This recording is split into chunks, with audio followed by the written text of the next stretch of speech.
Hello and welcome to the first episode of Drive Diary, where I attempt to document my journey from not quite zero to not quite hero.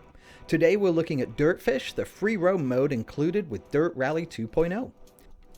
You can see the real DirtFish here in Google Maps, and what I'm doing is just drawing a route for myself, just planning a route that starts and goes through the hangar and comes down towards the entrance to the parking lot, takes that hairpin past the metal fence there, and then works its way up through the extended parking lot, turning around again at the helipad and coming back down the hill to get a second shot at that hairpin, and then back through the hangar, and we'll do a little loop at the end, out the main hangar door and in through the thinner one and out to the end.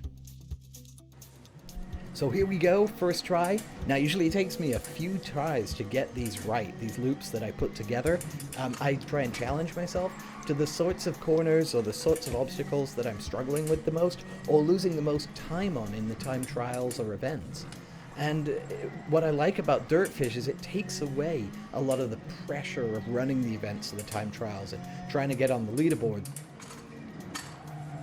So that when, like this, I screw up and hit the fence, it's okay, we just restart and go again.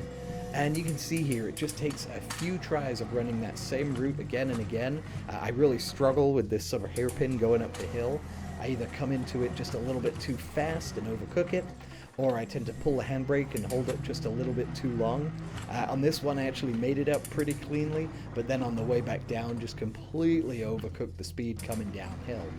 And eventually sort of starting to make it a little bit better, but still not really happy with that one. So I just keep resetting. There we just mess up right at the start. But just keep going until I got up that time, got down pretty happily, although a little bit squirrely on exit. But then I think on this one I just mess it up coming into the hangar. Yep, completely overcooked it, no chance of making that turn whatsoever.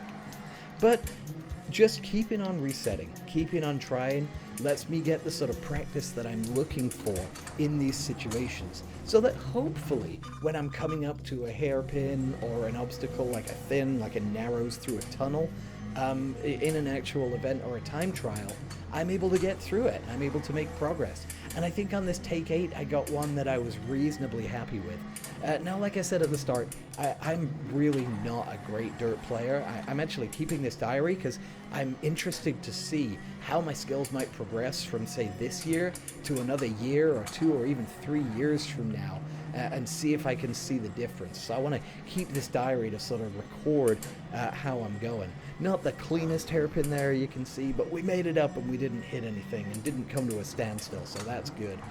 Obviously this sort of U-turn right here is a lot easier. We've got a lot of space to work with and no barriers to hit. But yeah, what I'm doing here is just training my muscle memory on seeing this type of corner, knowing how to slow down enough, how to wait just a moment to induce the slide by turning and then hitting the handbrake. Again, a little squirrely there. I think I get a bit panicked that I'm going to overslide, and so I kill the speed. But managed to slow down for the hangar here nicely, which is great. And then, of course, this last one is actually pretty tough. I find this pretty tough. Coming out of this wider door and then keeping it going and not sliding into the wall as we come through. And there it is. That's the sort of loop through the DirtFish track. Hope you enjoyed it and look forward to seeing you again in the next episode of Drive Diary.